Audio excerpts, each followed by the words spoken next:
नमस्कार दोस्तों, home science second में आपका स्वागत करती हूँ।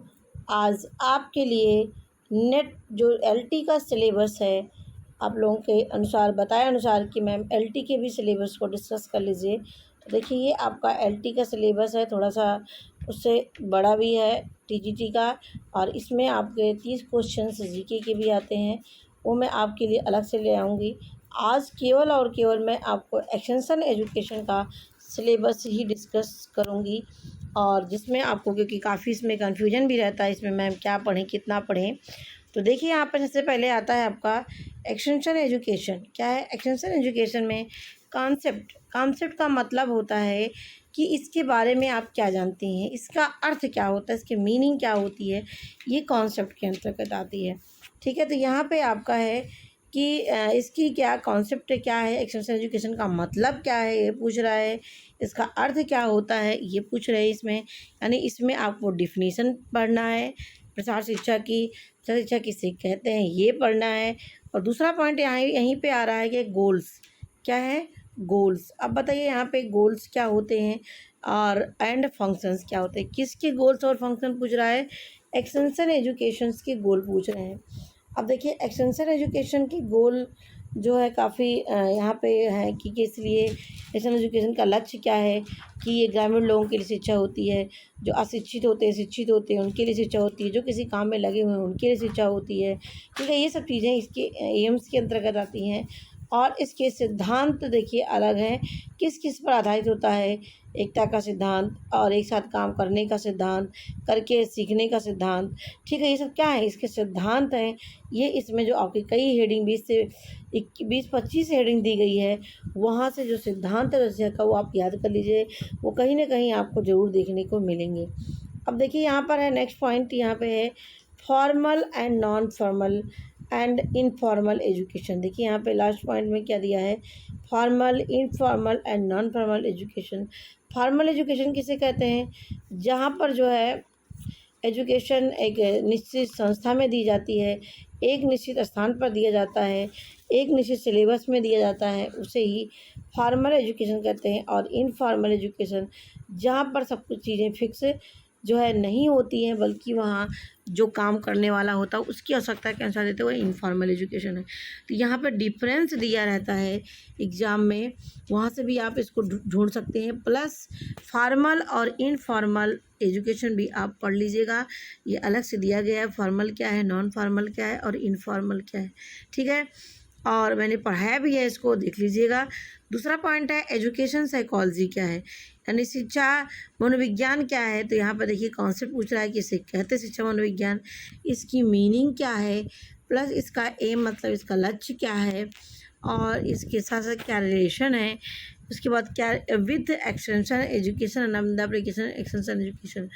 अब देखिए यहाँ पे इसमें कह रहा है कि जो हमारा एक्सटेंशन एजुकेशन है, ये जो हम लोग पढ़ते हैं किस लिए पढ़ते हैं, इसका क्या उपयोग है, ये भी आप लोग बता सकते हैं।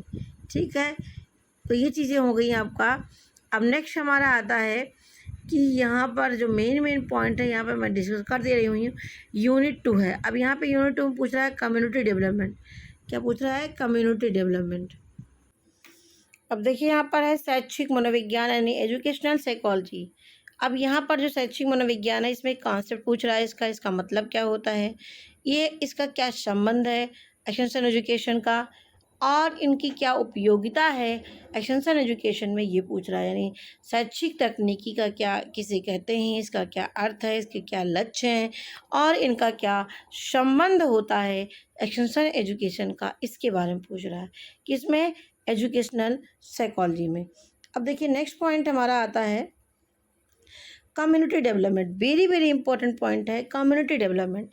देखिए यहाँ पर है कि सामाजिक सामुदायिक विकास किसे कहते हैं, किस लिए बना है ये, इसका स्कोप मतलब होता है क्षेत्र, और ऑब्जेक्टिव का मतलब इसके कितने प्रकार के आधारभूत जैसे उद्देश्य हैं, मुख्य उद्देश्य हैं, गौण उद्देश्य हैं, ये सब मैंने पढ़ाया हुआ है। तो ये सब चीज़ें आपको इसमें बताना है कि सामुदायिक विकास कार्यक्रम क्या है, इसकी मीनिंग क्या है, इसके लक्ष्य क्या है और उसको मतलब, और ऑब्जेक्टिव एंड ऑर्गेनाइजेशन। देखिए क्या इसके संगठन, यानी जो हमारा सामुदायिक विकास कार्यक्रम स्टार्ट किया गया था और इसमें कौन कौन से संगठन कार्य करते हैं, क्या क्या इसमें, जैसे पंचायती राज संस्था है आपकी, तो ये पंचायती राज संस्था के बारे में डिटेल ब्लॉक स्तर पर, जिला स्तर पर, ग्राम स्तर पर, ये सब चीज़ें इसमें आपको पढ़ना है। ठीक है। इवैल्यूएशन एंड फंक्शंस, अब लास्ट में इसका आप मूल्यांकन भी करेंगे कि कितना ये सक्सेस रहा, कितना ये प्रभावी रहा कम्युनिटी डेवलपमेंट, ये भी आप एनालिसिस कर सकते हैं, ये पूछा गया है इसमें। अब देखिए नेक्स्ट हमारा आता है यहाँ पे चिल्ड्रेन एंड, एक सेकेंड, यहाँ पे देखिए नेक्स्ट आ रहा हमारा कि children under different 5 year plan. देखिए एक यहाँ पे पंचायती राज के बाद development program run by state and central government of the welfare of women and children under different 5 year plan. अब देखिए इसमें ये पूछ रहा है कि सरकार के द्वारा, राज्य सरकार के द्वारा, केंद्र सरकार के द्वारा महिलाओं से संबंधित, बच्चों से संबंधित कौन कौन से प्रोग्राम चलाए गए हैं, ये आपको बताना है। और ये कब को बताना है, जो डिफरेंट 5 ईयर प्लान यानी 5 साल के अंदर जितने की जो है डेवलप किया गया है, जितने प्रोग्राम आए हैं, इसके बारे में बताना है। तो इसको मैटर आपको धीरे धीरे प्राप्त हो सकता है। अब हमारा आता है लीडरशिप किसे कहते हैं। देखिए लीडरशिप में क्या है, कॉन्सेप्ट, यानी किसे कहते हैं, लीडर। ठीक है। लीडरशिप जिसको हम हिंदी में बोलते हैं नेतृत्व, यानी लीडरशिप का मतलब होता है नेतृत्व। लीडरशिप का मतलब क्या होता है, नेतृत्व होता है। ठीक है। ये और इसके बाद नेतृत्व की परिभाषा क्या है।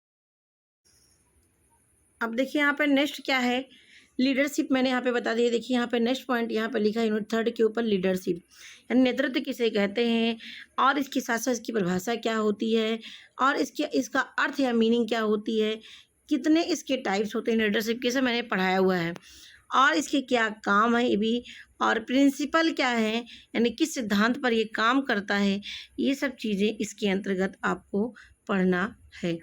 ठीक है। तो देखिए यहाँ पर मैं अभी आपको केवल एक्सटेंशन डिस्कस करूँगी, क्योंकि आपको डिटेल से बारी बारी से चीज़ें बता रही हूँ, इसलिए थोड़ा टाइम लग रहा है। तो देखिए यहाँ पे प्रिंसिपल मैंने आपको बता दिया, डायनमिक्स ऑफ लीडरशिप, यानी लीडरशिप कितना डायनमिक्स है, कितना गतिशील है, कितना प्रभावी है, ये भी आपको थोड़ा सा देखना है। अब यहाँ पे लेकिन ज़्यादातर क्वेश्चन जो आते हैं लीडरशिप से परिभाषा आती है, प्रकार से आते हैं, प्रिंसिपल से आते हैं। अब यहाँ पे यूनिट 3 में देखते हैं एक्सटेंशन एजुकेशन से, कम्युनिकेशन प्रोसेस क्या है, कम्युनिकेशन प्रोसेस में है कि यानी संचार की क्या प्रक्रिया है, संचार किसे कहते हैं, इसकी क्या कॉन्सेप्ट है, इसकी क्या मीनिंग है। ठीक है। ये आपको पढ़ना है इसमें, यानी कुल मिला के संचार के बारे में आपको पढ़ना है। संचार के एलिमेंट क्या हैं, इनके तत्व कौन कौन से होते हैं। देखिए यहाँ पे मॉडल पढ़ना है, ये जिसमें सेंडर, मैसेज, चैनल, रिसीवर, ये एलिमेंट्स में पढ़ेंगे। मॉडल्स में आप सर्नन वीवर मॉडल, लिगन्स मॉडल, अरस्तु मॉडल, बर्लोज मॉडल, ये सब चीज़ें आप मॉडल्स में पढ़ेंगे।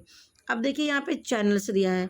अब चैनल्स में मैंने आपको बताया था कि आपको जो प्रॉपर चैनल के माध्यम से, आपके माध्यम से जो मैसेज जाता है ऑडियंस तक, इसके अंतर्गत पढ़ेंगे। देखिए थ्योरीज, ये थ्योरीज आपके नेट में भी दिया गया है, और यहाँ भी आपका नेट थ्योरी दी गई है, कुछ थ्योरी मैंने पढ़ाया भी हुआ है, आप देख सकते हैं। प्रॉब्लम्स एंड बैरियर्स, अब बैरियर्स यहाँ क्या क्या समस्याएं आती हैं, या कौन कौन से बाधाएं होती हैं जो हमारे संचार को संपन्न नहीं होने देती हैं, संचार में समस्याएं उत्पन्न हो जाती हैं, ये जो है इसके अंतर्गत आप इसमें पढ़ेंगे।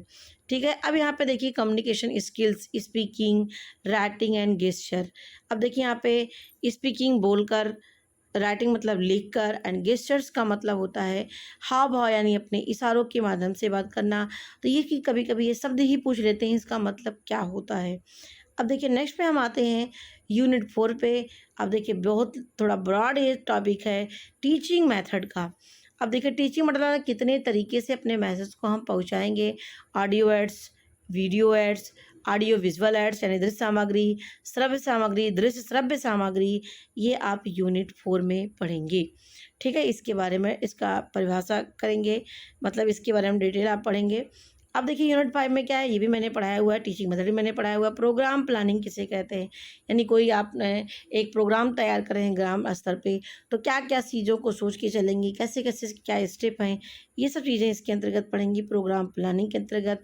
तो सबसे पहले आप जानेंगे कि प्रोग्राम प्लानिंग जो होती है कितने जो है किसे कहते हैं। ये देखिए यहाँ पे कॉन्सेप्ट दिया गया है क्या दिया यहाँ पे, कॉन्सेप्ट दिया गया है प्रोग्राम प्लानिंग का, मीनिंग क्या है, इसे क्यों से लिए, उद्देश्य क्या है, क्यों प्रोग्राम प्लानिंग किया जाता है, किस सिद्धांतों पर ये काम करता है, वही जो प्रशासन का सिद्धांत होगा वही आपका प्रोग्राम प्लानिंग का भी होगा। कंट्रोलिंग, मॉनिटरिंग एंड इवैल्यूएशन, ये सब चीज़ें किसमें पढ़ेंगे आप, यूनिट 5 में पढ़ेंगे। अब देखिए इसमें लास्ट पॉइंट, इसमें वेरी वेरी इंपॉर्टेंट क्वेश्चन है 6 और 7 यूनिट। देखिए पीआरए मतलब पार्टिसिपेटरी रूरल अप्रेजल होता है, यानी इसका मतलब होता है कि गांव में लोगों के साथ सहभागी होकर के अपने बातों को लोगों तक पहुंचाना ही पीआरए कहलाता है। आरआरए और पीआरए मैंने पढ़ाया हुआ है, हमारी वीडियो जाकर के आप देख सकते हैं। ठीक है, तो यहाँ पर देखिए कॉन्सेप्ट है, क्या किसे कहते हैं, इसकी मीनिंग क्या है, किस लिए बनाया गया है, और पीआरए के अंतर्गत कई टूल्स होते हैं जैसे ट्रांजैक्ट वाक और मैट्रिक्स रैंकिंग, अन्य भी हैं आपके। तो ये भी आपको टूल्स मैंने पढ़ाया, यानी किस किस चीज़ के किस किस मेथड का प्रयोग करके, टूल्स का प्रयोग करके आप जो है सर्वे कर सकते हैं, आप डाटा को कलेक्ट कर सकते हैं, ये पीआरए के अंतर्गत आता है। अब यूनिट 7 में क्या है कि यूनिट 7 में पूछ रहा है कि women empowerment and entrepreneurship, very very important question, बहुत ही ज़्यादा आता है इसमें से कि महिला शक्तिकरण किसे कहते हैं। पिछले 2018 में क्वेश्चन बना है, महिला शक्तिकरण किसे कहते हैं, यानी शारीरिक, मानसिक, सामाजिक, नैतिक रूप से मजबूत होना ही क्या होता है, एम्पावरमेंट या सशक्तिकरण कहलाता है। एंटरप्रेन्योरशिप क्या होता है, जिसको उद्यमिता बोलते हैं हिंदी में, यानी एक कोई औरत या जो एक सक्सेस महिला यदि एंटरप्रेन्योर बनती है, बिजनेस मैन बनती है, उसी को एंटरप्रेन्योरशिप कहते हैं। जो रिस्क ले सके, जो अपने कामों को अंजाम दे सके, अच्छे से कर सके, उसे ही एंटरप्रेन्योरशिप कहते हैं, यानी काम करने वाले उद्यमी को ही एंटरप्रेन्योर कहा जाता है। एंटरप्रेन्योरशिप यानी जो उस काम को करे वो उद्यमिता होता है। ठीक है, तो आज यहाँ पर आपको केवल मैं क्या पढ़ाऊँगी, केवल मैं आपको एलटी के किसके बारे में, एलटी का केवल आपका एक्सटेंशन एजुकेशन टॉपिक पे हम चर्चा किए। अब मैं नेक्स्ट आपके लिए लेकर के आऊँगी होम मैनेजमेंट का, उसी तरह अन्य चीज़ों का। तो मेरी वीडियो देखने के लिए आपको बहुत बहुत धन्यवाद।